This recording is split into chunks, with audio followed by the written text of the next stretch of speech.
कक्षा 12 में कितना सिलेबस दिया हुआ है, इसके विषय में सबसे पहले आपको बताएंगे। इस साल इंटरमीडिएट के लिए सत्र 2025-26 में जो इंटरमीडिएट का सिलेबस है उसमें आप लोगों को कितनी यूनिट्स की स्टडी करनी है, इसके विषय में हम आप लोगों के लिए बताएंगे।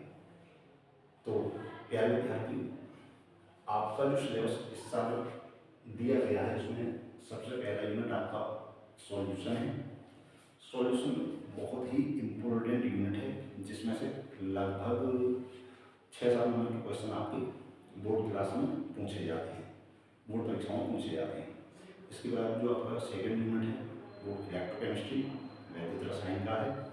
वैद्युत रसायन भी बहुत इम्पोर्टेंट यूनिट है, इससे भी लगभग 6 नंबर के क्वेश्चन पूछे जाते हैं। इसके बाद आपका जो थर्ड यूनिट है वो केमिकल काइनेटिक्स रासायनिक प्रगति का है। प्यारे विद्यार्थियों, जो पहले 3 यूनिट्स हैं आप लोगों के फिजिकल केमिस्ट्री से रिलेटेड हैं, तो इसमें आप लोगों के न्यूमेरिकल्स भी शामिल रहेंगे। आपके जो इंटरमीडिएट की बोर्ड परीक्षा में क्वेश्चंस न्यूमेरिकल्स वाले होते हैं वो पहले 3 यूनिट से ही रिलेटेड होती हैं। ये पहले 3 यूनिट आप लोगों की फिजिकल केमिस्ट्री के रहेंगे।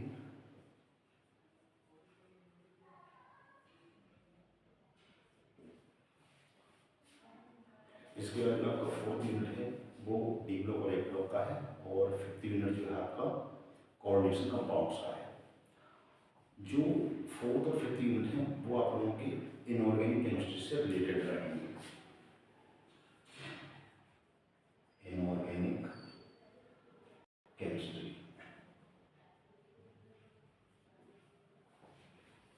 प्यारे विद्यार्थियों, इसके बाद जो 6वां यूनिट है हेलोवेरिन्स और हेलोवेरिन्स, यहाँ से आप लोगों की ऑर्गेनिक केमिस्ट्री प्रारंभ हो जाएगी।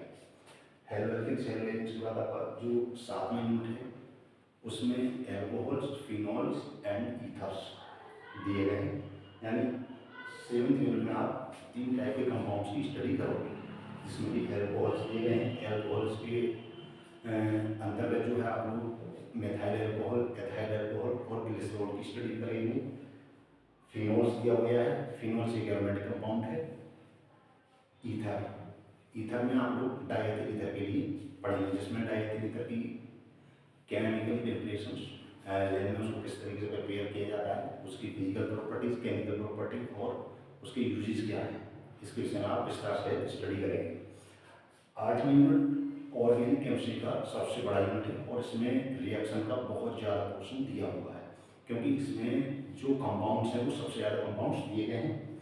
इसमें आपके एल्डिहाइड्स हैं, कीटोन्स हैं, कार्बोक्सिलिक एसिड्स हैं, और कार्बोक्सिलिक एसिड्स के कुछ डेरिवेटिव्स के विषय में भी दिया गया है। एल्डिहाइड्स के अंतर्गत आप फॉर्मल्डिहाइड और एसिटाल्डिहाइड की स्टडी करेंगे। इसके अलावा इसमें एक एरोमेटिक एल्डिहाइड भी आप पढ़ेंगे, जिसमें कि पेंटाल्डिहाइड दिया हुआ है। कीटोन्स के अंतर्गत आप एसीटोन की स्टडी करेंगे, जिसमें एसीटोन का मेथड है, chemical property, physical property and इसके यूजेस दिए गए हैं। एसिड्स के अंतर्गत आप 2 एसिड मोनोबेसिक कैटेगरी और एक डाइबेसिक कैटेगरी का पढ़ेंगे। मोनोबेसिक कैटेगरी में आपका फॉर्मिक एसिड और एसिटिक एसिड दिए गए हैं, जबकि डाइबेसिक एसिड कैटेगरी में आपका जो है वो ऑक्जेलिक एसिड दिया हुआ है।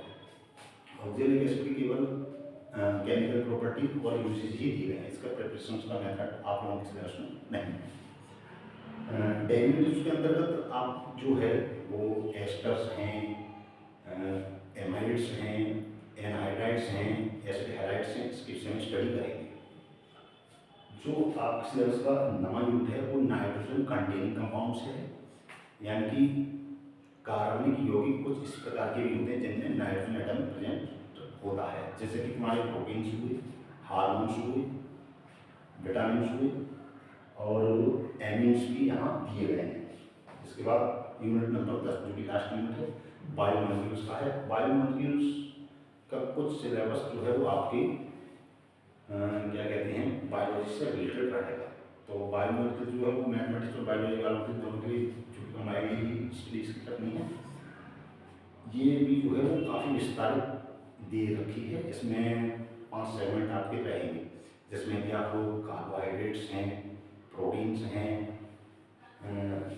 विटामिन्स हैं, एंजाइम्स हैं, न्यूक्लिक एसिड्स हैं, lipids and fat and oils, सभी स्टडी यहाँ पर आप लोग करेंगे। इतने सिलेबस के अलावा आप लोगों के लिए सिलेबस जब कंप्लीट हो जाएगा उसके बाद आप लोगों को नेम रिएक्शंस, इंटरकन्वर्जन्स और व्हाट हैपेंस का पोर्शन भी कराया जाएगा।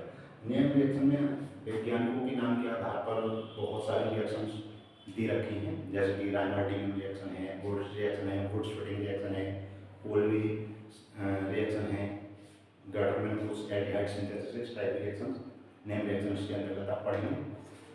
इंटरकन्वर्जन्स के अंतर्गत किसी एक कंपाउंड का दूसरे कंपाउंड में कैसा कन्वर्जन होता है, अंतर परिवर्तन होता है, उसके विषय में आप स्टडी करेंगे। इसके बाद व्हाट हैपेंस, ये भी जो है वो क्या होता है, जबकि 5 नंबर तक का क्वेश्चन यहाँ से बनता है। इस तरीके से आप लोगों को पूरा सिलेबस रहा। पहले 3 यूनिट्स आपके फिजिकल केमिस्ट्री के, बाद के 3 यूनिट इनऑर्गेनिक केमिस्ट्री के, इसके बाद जो नेक्स्ट 5 यूनिट्स हैं वो आप लोगों के ऑर्गेनिक केमिस्ट्री के दिए गए हैं।